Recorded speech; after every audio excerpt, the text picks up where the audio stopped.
Hi hello ನಮಸ್ಕಾರ. Education master YouTube ಚಾನಲ್ಗೆ ಸ್ವಾಗತ. ಇವತ್ತಿನ ತರಗತಿಯೊಳಗೆ ಏನು ನೋಡಿದ್ರೆ B A third sem sociology ಸೇರಿದ ಇಂಟ್ರೊಡಕ್ಷನ್ ಟು ಸ್ಪೋರ್ಟ್ಸ್ ಸೋಸಿಯಾಲಜಿ ನೋಡ್ರಿ. ಇದರೊಳಗೆ ಕ್ರೀಡೆಗಳು ಮಾನವನ ಜೀವನದ ಅವಿಭಾಜ್ಯ ಅಂಗವಾಗಿದೆ. ಇದು ದೈಹಿಕ, ಮಾನಸಿಕ ಮತ್ತು ಸಾಮಾಜಿಕ ಬೆಳವಣಿಗೆಗೆ ಮಹತ್ವದ ಕೊಡುಗೆ ನೀಡುತ್ತದೆ. ಅದೇ ರೀತಿ ಪ್ರಾಚೀನ ಕಾಲದಿಂದಲೂ ಕ್ರೀಡೆಗಳ ಮಾನವ ಸಂಸ್ಕೃತಿ ಭಾಗವಾಗಿದೆ ಎಂಬುದನ್ನು ಇಲ್ಲಿ ನಾವು ನೋಡ್ಬೋದು. ಅದೇ ರೀತಿ ಕ್ರೀಡೆಯ ಪರಿಕಲ್ಪನೆ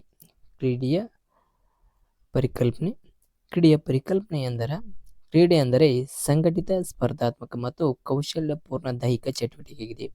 ಕ್ರೀಡೆ ಎಂದರೆ ಸಂಘಟನೆ ಮತ್ತು ಸ್ಪರ್ಧಾತ್ಮಕ ಕೌಶಲ್ಯದ ಪೂರ್ಣ ದೈಹಿಕ ಚಟುವಟಿಕೆಯಾಗಿದೆ. ಇದು ನಿಯಮ ಮತ್ತು ನಿರ್ಬಂಧನೆಗಳೊಂದಿಗೆ ನಡೆಯುತ್ತದೆ. ಈ ಕ್ರೀಡೆ ನಿಯಮ ಮತ್ತು ಅದರದೇ ಆದಂಥ ನಿರ್ಬಂಧನೆಗಳು ಕಂಡು ಬರ್ತಾವೆ. ಕ್ರೀಡೆಗಳಲ್ಲಿ ಮನರಂಜನೆ, ದೈಹಿಕ ಶ್ರಮ, ದೈಹಿಕ ಮತ್ತು ಮಾನಸಿಕ ಚಟುವಟಿಕೆಗಳ ಚುರುಕುತನ, ಸಾಮರ್ಥ್ಯ, ಒಗ್ಗಟ್ಟು ಮತ್ತು ಸಂಘಟನಾ ಮನೋಭಾವ ಮತ್ತು ಶಕ್ತಿಗಳನ್ನು ಇಲ್ಲಿ ಒಳಗೊಂಡಿರ್ತದ. ಯಾವುದಂದ್ರೆ ದೈಹಿಕ ಶ್ರಮ, ಮನರಂಜನೆ ಮತ್ತು ಮಾನಸಿಕ ಚಟುವಟಿಕೆ, ಅದೇ ರೀತಿಯ ಚುರುಕುತನ ಮತ್ತು ಸಾಮರ್ಥ್ಯ, ಒಗ್ಗಟ್ಟು, ಸಂಘಟನಾ ಮನೋಭಾವ ಮತ್ತು ಶಕ್ತಿಯನ್ನು ಒಳಗೊಂಡಿರುತ್ತದೆ. ಆರೋಗ್ಯಕರ ದೇಹದಲ್ಲಿ ಆರೋಗ್ಯಕರ ಮನಸ್ಸು ಇರುತ್ತದೆ ಎಂಬುದನ್ನು ಈ ತತ್ವದ ಮೇಲೆ ಕ್ರೀಡೆಯ ಆಧಾರದ ಮೇಲೆ ತಿಳಿಸ್ತದೆ.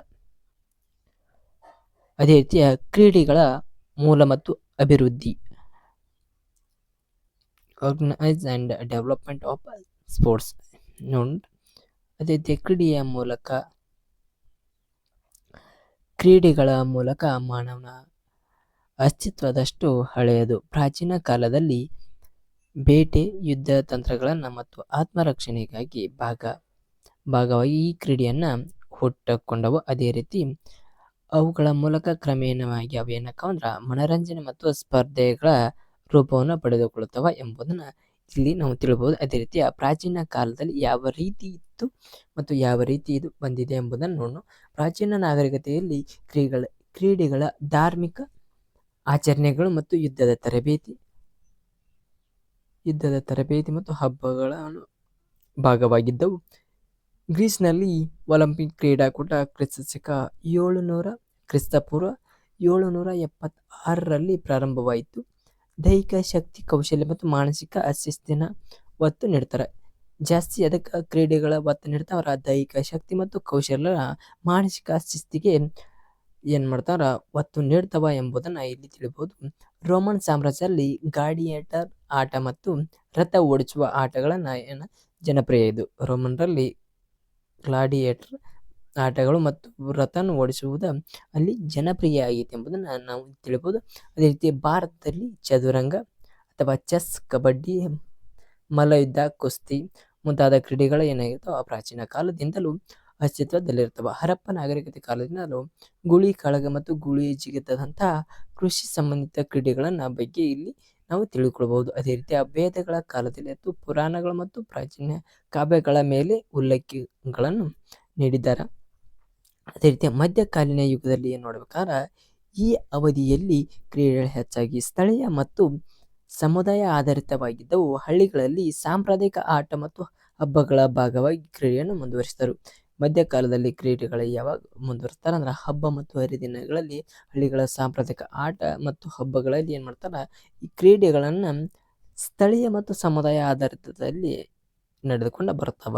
ಅದೇ ರೀತಿ ಆಧುನಿಕ ಯುಗದಲ್ಲಿ ಯಾವ ರೀತಿ ಕ್ರೀಡೆ ಐತಿ ಎಂಬುದನ್ನು ನೋಡ್ಬೇಕಾದ್ರೆ ಆಧುನಿಕ ಯುಗದಲ್ಲಿ ಈ ಕ್ರೀಡೆಯ 19ನೇ ಶತಮಾನದಿಂದ ಕ್ರೀಡೆಗಳ ವ್ಯವಸ್ಥಿತ ರೂಪವನ್ನು ಪಡೆದುಕೊಂಡು 19ನೇ ಶತಮಾನದಾಗ ಈ ಕ್ರೀಡೆಯನ್ನು ವ್ಯವಸ್ಥಿತವಾಗಿ ರೂಪವನ್ನು ಪಡೆದುಕೊಂಡಿದ್ದಾವೆ ಎಂಬುದು ಈ ಆಧುನಿಕ ಒಲಿಂಪಿಕ್ ಮತ್ತು ಆಧುನಿಕ ಯುಗದಲ್ಲಿ ನಾವು ತಿಳ್ಕೊಳ್ಳೋದು. ಅದೇ ರೀತಿ ಆಧುನಿಕ ಒಲಿಂಪಿಕ್ನಲ್ಲಿ ಕ್ರೀಡಾಕೂಟವು 1859ರಲ್ಲಿ ಪುನರಾರಂಭಗೊಂಡಿತು. ಅದೇ ರೀತಿ ಕ್ರೀಡಾ ನಿಯಮಗಳನ್ನು ರೂಪುಗೊಂಡು ಅದೇ ರೀತಿ ಆ ನಿಯಮಕ್ಕೆ ತಕ್ಕಂತೆ ಕ್ರೀಡಾ ಸಂಸ್ಥೆಯನ್ನು ಸ್ಥಾಪನೆಯಾಗಿದ್ದವು. ಅಂತಾರಾಷ್ಟ್ರೀಯ ಸ್ಪರ್ಧೆಗಳು ಮತ್ತು ಹೆಚ್ಚಾದವು. ಅದೇ ರೀತಿಯ ತಂತ್ರಜ್ಞಾನದ ಅಭಿವೃದ್ಧಿಯೇ ಕ್ರೀಡಾ ಸಲಕರಣೆಗಳು ಮತ್ತು ತರಬೇತಿಯ ವಿಧಾನಗಳು ಮತ್ತು ಆಟದ ವಿಶ್ಲೇಷಣೆಯನ್ನು ಕ್ರಾಂತಿಯನ್ನು ಉಂಟು ಮಾಡುತ್ತವೆ. ಕ್ರಾಂತಿಯನ್ನು ಉಂಟು ಮಾಡ್ತಾವಂತ ಎಂಬುದನ್ನು ಆ ಕಾಲದಲ್ಲಿ ತಿಳಿಬಹುದು. ಅದೇ ರೀತಿ ಸಾಂಪ್ರದಾಯಿಕ ಕ್ರೀಡೆಗಳು, ಟ್ರೆಡಿಷನಲ್ ಸ್ಪೋರ್ಟ್ಸ್ ಅಂದರೆ ಸಾಂಪ್ರದಾಯಿಕ ಕ್ರೀಡೆಗಳು ಮತ್ತು ಟ್ರೆಡಿಷನಲ್ ಸ್ಪೋರ್ಟ್ಸ್. ಈ ನೇಮಕದಾಗ ಸಾಂಪ್ರದಾಯಿಕ ಕ್ರೀಡೆಗಳು ಒಂದು ಪ್ರದೇಶ ಅಥವಾ ಸಂಸ್ಕೃತಿ ವಿಶಿಷ್ಟ ಏನಾಗಿರ್ತಾವ ಲಕ್ಷಣವಾಗಿರ್ತಾವ, ವಿಶಿಷ್ಟ ಲಕ್ಷಣ ಆಗಿರ್ತಾವ. ಅದೇ ರೀತಿ ಇವು ಸಾಮಾನ್ಯವಾಗಿ ಪೀಳಿಗೆಯಿಂದ ಪೀಳಿಗೆ ಹರಿದು ಬಂದಿರ್ತಾವ ಮತ್ತು ಸ್ಥಳೀಯ ಸಂಸ್ಕೃತಿ, ಆಚಾರ ವಿಚಾರ, ಕೃಷಿ ಪದ್ಧತಿಗಳ ಮೇಲೆ ಅವರ ಜೀವನ ಶೈಲಿಯನ್ನು ಪ್ರತಿಬಿಂಬಿಸುತ್ತವ. ಅದೇ ರೀತಿ ಭಾರತದಲ್ಲಿ ಹಲವಾರು ಸಾಂಪ್ರದಾಯಿಕ ಕ್ರೀಡೆಗಳಿವೆ. ಭಾರತದಲ್ಲಿ ಹಲವಾರು ಕ್ರೀಡೆಗಳು ಕಬಡ್ಡಿ, ಕುಸ್ತಿ, ಖೋ ಖೋ. ಸಾಂಪ್ರದಾಯಿಕ ಕ್ರೀಡೆಗಳು ಒಂದು ಪ್ರದೇಶ ಅಥವಾ ಸಂಸ್ಕೃತಿಯ ವಿಶಿಷ್ಟ ಲಕ್ಷಣವಾಗಿದೆ. ಸಾಂಪ್ರದಾಯಿಕ ಕ್ರೀಡೆ ಏನಾಗಿರುತ್ತೆ ಅಂದ್ರೆ ಒಂದು ಪ್ರದೇಶ ಅಥವಾ ಸಂಸ್ಕೃತಿಯ ವಿಶಿಷ್ಟ ಲಕ್ಷಣವಾಗಿದೆ. ಸಾಮಾನ್ಯವಾಗಿ ಪೀಳಿಗೆಯಿಂದ ಪೀಳಿಗೆಗೆ ಹರಿದು ಬಂದಿರ್ತವೆ. ಈ ಸ್ಥಳೀಯ ಸಂಸ್ಕೃತಿ, ಆಚಾರ ವಿಚಾರ ಯಾವ ರೀತಿ ಇರ್ತಾವಂದ್ರೆ ಇಲ್ಲಿ ಅವರ ಕೃಷಿ ಪದ್ಧತಿ ಮತ್ತು ಅವರ ಜೀವನ ಶೈಲಿ ಪ್ರತಿಬಿಂಬವಾಗಿ ಕಂಡು ಬರ್ತದೆ. ಅದೇ ರೀತಿ ಫಸ್ಟ್ ಅವನೋಡ ಕುಸ್ತಿ, ಮಲ್ಲಯುದ್ಧ. ಇದು ಪ್ರಾಚೀನ ಭಾರತದ ಸಮರ ಕಲೆಯಾಗಿದ್ದು ದೈಹಿಕ ಶಕ್ತಿ ಮತ್ತು ಕೌಶಲ್ಯಗಳನ್ನು ಒದಗಿಸ್ತದ ಎಂಬುದನ್ನು ಇಲ್ಲಿ ನಾವು ನೋಡಬಹುದು. ಅದೇ ರೀತಿ ಸೆಕೆಂಡ್ ಒನ್ ಕಬಡ್ಡಿ. ಉಸಿರನ್ನು ಹಿಡಿದುಕೊಂಡು ಎದುರಾಳಿ ತಂಡದ ಆಟಗಾರನನ್ನು ಮುಟ್ಟುವ ಸ್ಪರ್ಧಾತ್ಮಕ ಆಟ. ಇದನ್ನು ಹೂತು ಎಂದು ಕರೆಯಲಾಗುತ್ತದೆ. ಖೋ ಖೋ ಇದು ಚುರುಕುತನ ಮತ್ತು ವೇಗಕ್ಕೆ ಒತ್ತಡ ನೀಡುವ ತಂಡ ಆಟ ಎಂಬುದನ್ನು ತಿಳಿಯಬಹುದು. ಅದೇ ರೀತಿ ಮಲ್ಲಕಂಬ ಇದು ಮರದ ಕಂಬ ಅಥವಾ ಹಗ್ಗದ ಮೇಲೆ ದೈಹಿಕ ಕೌಶಲ್ಯಗಳ ಮತ್ತು ಸಾಮರ್ಥ್ಯವನ್ನು ಪ್ರದರ್ಶಿಸುವ ಒಂದು ವಾಕ್ಯವಾಗಿದೆ ಅಥವಾ ಒಂದು ವ್ಯಾಯಾಮ ಕಲೆಯಾಗಿದೆ. ಚದುರಂಗ ಪ್ರಾಚೀನ ಭಾರತದಲ್ಲಿ ಉಗಮವಾದ ಈ ಆಟದ ಯುದ್ಧದ ಕಾರ್ಯತಂತ್ರದ ಪ್ರತಿನಿಧಿಸುತ್ತದೆ ಮತ್ತು ಮಾನಸಿಕ ಸಾಮರ್ಥ್ಯವನ್ನು ಹೆಚ್ಚಿಸ್ತದೆ. ಅದೇ ರೀತಿ ಗಿಲ್ಲಿದಂಡು ಗ್ರಾಮೀಣ ಪ್ರದೇಶಗಳಲ್ಲಿ ಅಂದ್ರೆ ಚಿನಿಪನಿಯ ತರ ಅದರ ಗಿಲ್ಲಿದಂಡು ಅಂದ್ರೆ ಜನಪ್ರಿಯವಾಗಿರುವ ಈ ಆಟ ಸರಳ ಉಪಯೋಗ ಹೊಂದಿದ ಆಟವಾಗಿದೆ. ಅದೇ ರೀತಿ ಲಗೋರಿ ಕಲ್ಲುಗಳನ್ನು ಒಂದರ ಮೇಲೊಂದಿಟ್ಟುಕೊಂಡು ಚೆಂಡಿನಿಂದ ಬೀಳಿಸಿ ಮತ್ತೆ ಜೋಡಿಸುವ ಆಟ. ಕಂಬಳ ಅಂದ್ರೆ ಕರ್ನಾಟಕದ ಕರಾವಳಿ ಪ್ರದೇಶದಲ್ಲಿ ನಡೆಯುವ ಕೋಣ ಓಟದ ಸ್ಪರ್ಧೆ ಕಂಬಳ ತರ. ಜಲ್ಲಿಕಟ್ಟು ಅಂದ್ರೆ ತಮಿಳುನಾಡು ನಡೆಯುವ ಎತ್ತುಗಳನ್ನು ನಿಯಂತ್ರಿಸುವ ಸಾಹಸದ ಕ್ರಿಯೆ ಜಲ್ಲಿಕಟ್ಟು. ಅದೇ ರೀತಿ ಚನ್ಮನ್ನೆ ಪಗಡೆ ಮತ್ತು ಹುಲಿಕಲ್ಲು. ಈ ನಿಯಮಗಳ ಇವುಗಳನ್ನು ಮನೆಯಲ್ಲಿ ಆಡುವ ಸಾಂಪ್ರದಾಯಿಕ ಒಳಾಂಗಣ ಆಟ ಎಣಿಸ್ಕೊಳ್ಳುತ್ತವೆ. ಅದೇ ರೀತಿ ಸಾಂಪ್ರದಾಯಿಕ ಕ್ರೀಡಾ ಕೆಲವು ಮನರಂಜನೆಯ ಮಾತ್ರ ಸೀಮಿತವಾಗಿಲ್ಲ ಅಥವಾ ಸಾಮಾಜಿಕ ಬಾಂಧವ್ಯಗಳನ್ನು ಬಲಪಡಿಸುತ್ತವೆ ಮತ್ತು ಸಾಂಸ್ಕೃತಿಕ ಪರಂಪರೆಯನ್ನು ಸಂರಕ್ಷಿಸುತ್ತವೆ ಎಂಬುದನ್ನು ಇತ್ತೀಚಿನ ದಿನಗಳಲ್ಲಿ ಆಧುನಿಕ ಕ್ರೀಡೆಗಳ ಪ್ರಭಾವದಿಂದಾಗಿ ಸಾಂಪ್ರದಾಯಿಕ ಕ್ರೀಡೆ ಕಣ್ಮರೆಯಾಗುತ್ತವೆ. ಆ ನಿಟ್ಟಿನಲ್ಲಿ ಅವುಗಳನ್ನ ಏನು ಮಾಡ್ಬೇಕಂದ್ರೆ ಸಂಸ್ಕರಿಸಲು ಮತ್ತು ಸರ್ಕಾರದ ಖಾಸಗಿ ಸಂಸ್ಥೆಗಳನ್ನ ಕ್ರಮಗಳನ್ನು ಕೈಗೊಳ್ಳುತ್ತಿವೆ ಎಂಬುದನ್ನು ಇಲ್ಲಿ ನಾವು ನೋಡ್ಬೋದು. ಅದೇ ರೀತಿ ಆಧುನಿಕ ಕ್ರೀಡೆಗಳು, ಮಾಡರ್ನ್ ಸ್ಪೋರ್ಟ್ಸ್. ಆಧುನಿಕ ಕ್ರೀಡೆ ಯಾವ್ಯಾವ ಬರ್ತಾವ್ರಿ? ಯಾವಂದ್ರೆ ಕ್ರಿಕೆಟು, ಫುಟ್ಬಾಲು, ಹಾಕಿ ಮತ್ತು ಬ್ಯಾಡ್ಮಿಂಟನ್, ಬಾಸ್ಕೆಟ್ಬಾಲ್, ಥ್ರೋಬಾಲ್, ವಾಲಿಬಾಲ್, ಅಥ್ಲೆಟಿಕ್ಸ್ಗಳ ಕಂಡು ಬರ್ತಾವ. ಅದೇ ರೀತಿ ಕ್ರೀಡಾ ತತ್ವಶಾಸ್ತ್ರ, ಫಿಲಾಸಫಿ ಆಫ್ ಸ್ಪೋರ್ಟ್ಸ್. ಕ್ರೀಡಾ ತತ್ವಶಾಸ್ತ್ರವು ಕ್ರೀಡೆಯ ಸ್ವರೂಪ ಮತ್ತು ಅದರ ಉದ್ದೇಶ, ಮೌಲ್ಯಗಳ ಬಗ್ಗೆ ತಾತ್ವಿಕವಾಗಿ ಚಿಂತಿಸುವ ಅಧ್ಯಯನ ಕ್ಷೇತ್ರವಾಗಿದೆ. ಅದೇ ರೀತಿ ಕ್ರೀಡೆ ಎಂದರೇನು?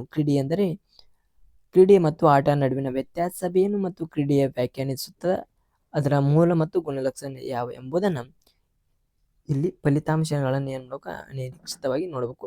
ಕ್ರೀಡೆಯ ಮೌಲ್ಯಗಳನ್ನು ನೋಡುವರಿ. ಮೊದಲಿಗೆ ಯಾವುದು ನೋಡೋದನ್ನ ಕ್ರೀಡೆಯ ಮೌಲ್ಯಗಳು. ಕ್ರೀಡೆಯ ವ್ಯಕ್ತಿ ಮತ್ತು ಸಮಾಜಕ್ಕೆ ಯಾವ ಮೌಲ್ಯವನ್ನು ನೀಡ್ತಾನ? ಒಬ್ಬ ವ್ಯಕ್ತಿ ಸಮಾಜದ ಬಗ್ಗೆ ಅವನ ಅಭಿಪ್ರಾಯವೇನು, ಸಮಾಜದ ಬಗ್ಗೆ ಏನು ಊಹೆ ನೀಡ್ತಾನೆ ಎಂಬುದನ್ನು ಕ್ರೀಡೆಯ ಮೌಲ್ಯ ಎಂದು ತಿಳಿಬಹುದು. ಅವನ ಪ್ರಾಮಾಣಿಕತೆ ಮತ್ತು ಶಿಸ್ತು, ಸಹಕಾರ ಮತ್ತು ಸಮಾನತೆ, ಅವರ ಆರೋಗ್ಯ ಮತ್ತು ಮನೋರಂಜನೆ, ಅದೇ ರೀತಿ ಸಂಹಾರ್ದ ನಿಯಮಗಳನ್ನು ಕಂಡುಕೊಳ್ಳುತ್ತದೆ. ಹೀಗೆ ಮೌಲ್ಯಗಳನ್ನು ಕ್ರೀಡೆಗೆ ಹೇಗೆ ಪ್ರೋತ್ಸಾಹಿಸ್ತಾನೆ ಎಂಬುದನ್ನು ಕ್ರೀಡೆಯ ಮೌಲ್ಯವಾಗಿದೆ. ಅದೇ ರೀತಿಯ ಕ್ರೀಡೆಯಲ್ಲಿ ನೀತಿಶಾಸ್ತ್ರ, ಕ್ರೀಡೆಯಲ್ಲಿ ಯಾವ ಥರ ನೀತಿಶಾಸ್ತ್ರ ಇರ್ತೈತೆ ಎಂಬುದನ್ನು ನೋಡ್ರಿ. ಅದೇ ರೀತಿ ಕ್ರೀಡೆಯಲ್ಲಿ ನ್ಯಾಯಯುತ ಆಟ ಆಡಬೇಕು, ಅದೇ ರೀತಿಯ ಕ್ರೀಡೆಯ ಮನೋಭಾವನೆ, ಮೋಸ ಮಾಡಬಾರ್ದು, ಅದೇ ರೀತಿಯ ಡೂಪ್ಲಿಕೇಟ್ ಮಾಡಬಾರ್ದು, ಹಿಂಸೆ ಮಾಡಬಾರ್ದು ಮುಂತಾದ ನೈತಿಕ ಸಮಸ್ಯೆಗಳನ್ನು ಹೇಗೆ ಅರ್ಥ ಮಾಡಿಕೊಳ್ಳಬೇಕು ಎಂಬುದನ್ನು ಇಲ್ಲಿ ಈ ಕ್ರೀಡೆಯ ನೀತಿಶಾಸ್ತ್ರ ಎಂಬುದನ್ನು ಇಲ್ಲಿ ತಿಳಿಸ್ತದ. ಕ್ರೀಡೆಯ ಮತ್ತು ಸಮಾಜ ಯಾವ ರೀತಿ ಇರ್ತದೆ ಎಂಬುದನ್ನು ನೋಡ್ರಿ. ಕ್ರೀಡೆಯ ಸಮಾಜದ ಮೇಲೆ ಹೇಗೆ ಪರಿಣಾಮ ಬೀರುತ್ತದೆ, ಅದೇ ರೀತಿ ಇದು ಸಾಮಾಜಿಕ ಒಗ್ಗಟ್ಟು, ಸಾಮರಸ್ಯ ಅಥವಾ ವಿಭಜನೆಯನ್ನು ಹೇಗೆ ಉಂಟು ಮಾಡಬಹುದು, ಕ್ರೀಡೆಯ ಶಿಕ್ಷಣ, ರಾಜಕೀಯ ಮತ್ತು ಆರ್ಥಿಕತೆ ಮತ್ತು ಸಂಸ್ಕೃತಿಯೊಂದಿಗೆ ಹೇಗೆ ಸಂಬಂಧಿಸಿದೆ ಎಂಬುದನ್ನು ತಿಳಿಸ್ತದೆ. ಅದೇ ಕ್ರೀಡೆಯ ಸೌಂದರ್ಯ ಶಾಸ್ತ್ರ, ಕ್ರೀಡೆಯಲ್ಲಿ ಕೇವಲ ಸ್ಪರ್ಧೆಯಲ್ಲದೆ ಒಂದು ಕಲಾತ್ಮಕ ಅಭಿವ್ಯಕ್ತಿಯಾಗಬಹುದು, ಆದರೆ ಆಟಗಾರನ ಚಲನೆಯ ತಂತ್ರಗಳ ಮತ್ತು ಕೌಶಲ್ಯಗಳ ಸೌಂದರ್ಯವನ್ನು ಕಾಣಬಹುದು. ತದನಂತರ ಕ್ರೀಡೆ ಮತ್ತು ಅಸ್ತಿತ್ವ, ಕ್ರೀಡೆ ಯಾವ ರೀತಿ ಐತಿ, ಕ್ರೀಡೆಯ ಮಾನವನ ಅಸ್ತಿತ್ವಕ್ಕೆ ಯಾವ ಅರ್ಥವನ್ನು ನೀಡಬಹುದು, ಅದೇ ರೀತಿಯ ಇದು ಸವಾಲುಗಳನ್ನು ಎದುರಿಸುವ, ಗಡಿಯಲ್ಲಿ ಮೀರಿಸುವ ಮತ್ತು ವೈಯಕ್ತಿಕ ಬೆಳವಣಿಗೆಯನ್ನು ಈ ನಿಯಮ ಒಂದು ವೇದಿಕೆಯಾಗಿದೆ ಎಂಬುದನ್ನು ಇಲ್ಲಿ ನಾವು ಖಚಿತಪಡಿಸಬಹುದು. ಅದೇ ರೀತಿಯ ಕ್ರೀಡಾ ತತ್ವಶಾಸ್ತ್ರವು ಕ್ರೀಡೆಯನ್ನು ಕೇವಲ ಒಂದು ಚಟುವಟಿಕೆಯಾಗಿ ನೋಡದೆ ಮಾನವನ ಅನುಭವ ಮತ್ತು ಆಳವಾದ ಭಾಗವಾಗಿ ಸಾಂಸ್ಕೃತಿಕ ವಿದ್ಯಮಾನವಾಗಿ ಮತ್ತು ನೈತಿಕ ಚಿಂತನೆಗೆ ಒಂದು ಕ್ಷೇತ್ರವಾಗಿ ಅಧ್ಯಯನ ಮಾಡಬಹುದು.